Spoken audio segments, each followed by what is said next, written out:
ఉన్నప్పుడు నేను చాలా సందర్భాలు సుదర్శన్ రెడ్డి గారు పట్టు అంటే ఉడుము పట్టు, ఏదైనా పని పెడితే వ్యాపారంలో అట్లే రాణించాడు, రాజకీయాల్లో కూడా అంతే.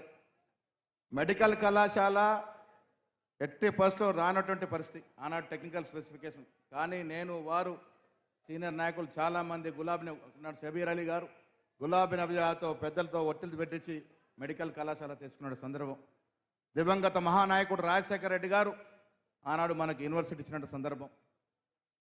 ఇక్కడ మధుయాష్ గారు ఎంపీగా ఉన్నప్పుడు, అంతకుముందు గంగారెడ్డి గారు ఎంపీగా ఉన్నప్పుడు పాస్పోర్ట్ కేంద్రం కానీ పిఎఫ్ కేంద్రం కానీ తెచ్చుకున్నటువంటి సందర్భం.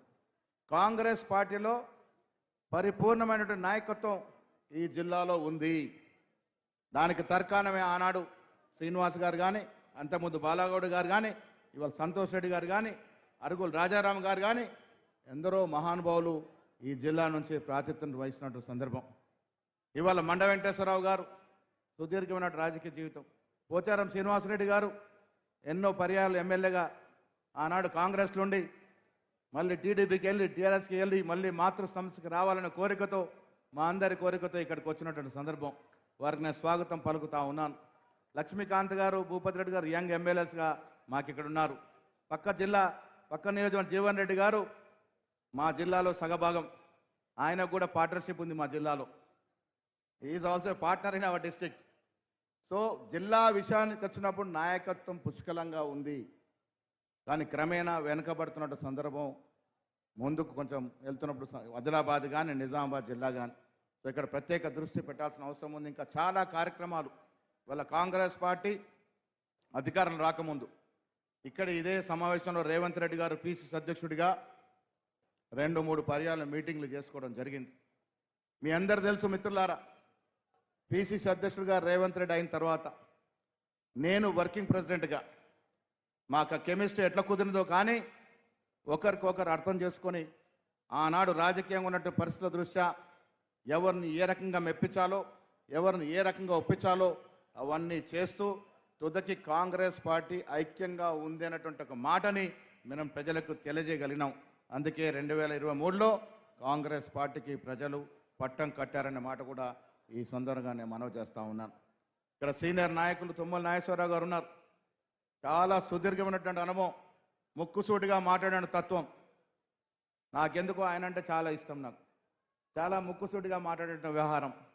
సో ఇవాళ కాంగ్రెస్ పార్టీ రేవంత్ రెడ్డి గారు ముఖ్యమంత్రిగా మంచి టీముతో, మంచి మంత్రివర్గ టీముతో ముందుకు పోతున్నటువంటి సందర్భం. మిత్రుల కాంగ్రెస్ కార్యకర్తలుగా మీరు అర్థం చేసుకున్న కొన్ని విషయాలు ఉన్నాయి. ఇవాళ కాంగ్రెస్ పార్టీ ఎన్నికలకు ముందు 6 గ్యారంటీల పేరిట ఇచ్చినటువంటి పలు వాగ్దానాలు, ఆ తర్వాత 6 గ్యారంటీలో పెట్టకపోయినప్పటికీ కూడా ప్రజల అవసరం కోసం మనం ఇచ్చినటువంటి కార్యక్రమాలు, అభివృద్ధి కార్యక్రమాలు, సంక్షేమ కార్యక్రమాలు ఎక్కడ కూడా లోటు లేకుండా ఇస్తూ ఉన్నాము. అయినా ఎక్కడో కొంత నిరాశ నిస్పృహ కార్యకర్తల్లో కనబడతా ఉంది.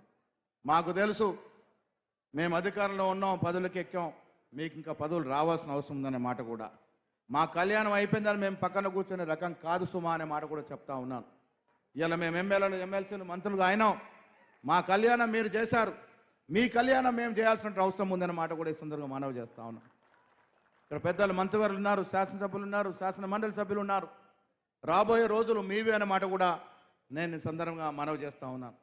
రేపు జరగబోయే సర్పంచ్ ఎలక్షన్లు కానీ, ఎంపీటీసీ, జడ్పీటీసీ, జడ్పీపీపీ, ఎంపీపీ, సహకార సంఘాల ఎలక్షన్ అన్నింటిలో కూడా మీ కళ్యాణం కోసం ఇక్కడ ఉన్నట్టు నాయకులంతా కూడా పాటుపడతామన్నట్టు మాట కూడా ఈ సందర్భంగా మనవి చేస్తూ ఉన్నాం. రాజకీయాల్లో మనం చాలా సందర్భాల్లో కొంత అదృష్టవంతులు చూస్తాం, అనుకోకుండా నాయకులైన వాళ్ళని చూస్తాం. కానీ కష్టపడి కాంగ్రెస్ పార్టీ కోసం 2 నిమిషాలమ్మా, కాంగ్రెస్ పార్టీ కోసం ఆర్నిశ కృషి చేసి నాకేమీ రాలేదన్నటువంటి ధీమాతో ఉన్నట్టు, భయంతో ఉన్నటువంటి మీ అందరికీ కూడా ఒక భరోసా. కాంగ్రెస్ పార్టీ వాళ్ళ రేవంత్ రెడ్డి గారు ముఖ్యమంత్రిగా, నేను పిసిసి అధ్యక్షుడిగా, చాలామంది సీనియర్ నాయకులు మంత్రులుగా, ఎమ్మెల్యేలుగా మా బాధ్యత మీ అందరి యొక్క జీవితాల్లో వెలుగు నింపడమే అన్నట్టు మాట కూడా నేను ఈ సందర్భంగా మనవి చేస్తా ఉన్నాను. కొంత వెనక ముందు కావచ్చు, కానీ ప్రతి కార్యకర్తకు ఏదో ఒక చోట ఏదో ఒక పదవి ఇచ్చేటువంటి అవకాశం మేము ప్రయత్నం చేస్తామనే మాట కూడా సందర్భం మనవి చేస్తా ఉన్నాను.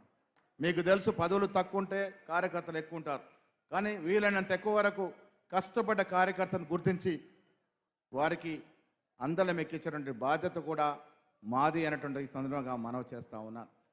మిత్రులారా, ఇవాళ కేంద్రంలో ఖార్గే గారు సుదీర్ఘమైనటువంటి రాజకీయ అనుభవం ఉన్నటువంటి నాయకుడు, 55 ఏళ్ళు నిరాటకంగా రాజకీయాలు ఉన్నటువంటి నాయకుడు, ఒక దళిత వర్గం చేసిన నాయకుడిని ఇలా ఏఐసిసి అధ్యక్షుడిగా చేసుకుంది కాంగ్రెస్ పార్టీ అంటే దళితుల పట్ల కాంగ్రెస్ పార్టీకి ఉన్న ప్రేమ ఏంటో మీకు అర్థం చేసుకోవాల్సిందిగా నేను విజ్ఞప్తి చేస్తూ ఉన్నాను. ఇలా ఏ రాజకీయ అండ లేకుండా రాజకీయాలకు వచ్చినటువంటి వెనుకబడి తరుగుతున్నటువంటి నాకు ఇలా పిసిసి అధ్యక్ష పదవి ఇచ్చింది అంటే బీసీల పట్ల కాంగ్రెస్ పార్టీకి రాహుల్ గాంధీకి ఉన్నటువంటి మక్కువ ఏమిటో అర్థమవుతుందన్న మాట కూడా ఈ సందర్భంగా మనవి చేస్తూ ఉన్నాను. షబీర్ అలీ కానీ అజరుద్దీన్ గారు కానీ మైనార్టీ నాయకుల్లో ఎంతోమందిని ముందుకు తీసుకొస్తున్నటువంటి సందర్భం. ఇవాళ నా మిత్రుడికి ఉన్నాడు జమీల్, బాక్సర్, నా క్లాస్మేట్ ఎల్కేజీ నుంచి. వారి కూతురు బాక్సింగ్లో రాణిస్తే నిబంధనలు సడలించి డిఎస్పి పదవి ఇచ్చి నిన్ననే ఆవిడకి అధికారికంగా ప్రకటన చేశాం ముఖ్యమంత్రి గారు, నేను నిన్న హైదరాబాదులో. అదేవిధంగా క్రికెటర్ సిరాజ్ గారికి కూడా ఇంటర్మీడియట్ చదివినప్పుడు కూడా నిబంధనలన్నీ కూడా సడలించి డిఎస్పి పదవి ఇచ్చినటువంటి సందర్భం. మైనార్టీల విషయంలో కానీ, స్పోర్ట్స్ విషయంలో కానీ, స్పోర్ట్స్ మెన్ విషయంలో కానీ కాంగ్రెస్ పార్టీకి, రేవంత్ రెడ్డికి ఒక చిత్తశుద్ధిని చెప్పడానికి ఇది ఒక తార్కాణంగా నేను మనవి చేస్తూ ఉన్నాను. స్పోర్ట్స్ విషయానికి వస్తే కూడా నిజామాబాద్ జిల్లా చాలా స్పోర్ట్స్లో రాణించిన జిల్లా. నేను నా ప్రతిభాదల రాజు చెప్పాను, నేను కరాటేలో బ్లాక్ బెల్ట్ 6 డాన్ అనే మాట. నేను 76లో ఆ రోజు ఇక్కడ శ్రీనివాసన్ అని రిటైర్డ్ ఎస్పీ గారు ఉండేది, మామాజీ అని పిలిచేది మేము. వారి నేతృత్వంతో తమిళనాడుకు చెందిన శ్రీనివాసన్ నేతృత్వంలో కరాటేలో చేరితే 6.5 ఏళ్ళకి బ్లాక్ బెల్ట్ వచ్చింది నాకు. 6th డాన్ వరకు కంటిన్యూ చేసిన సందర్భం. నిజామాబాద్ జిల్లా నుంచి చాలామంది క్రీడాకారులు ఇప్పటివరకు దేశ స్థాయిలో కీర్తి ప్రశస్తులు సాధించిన సందర్భం. క్రీడల పట్ల మాకున్నటువంటి మక్కువ.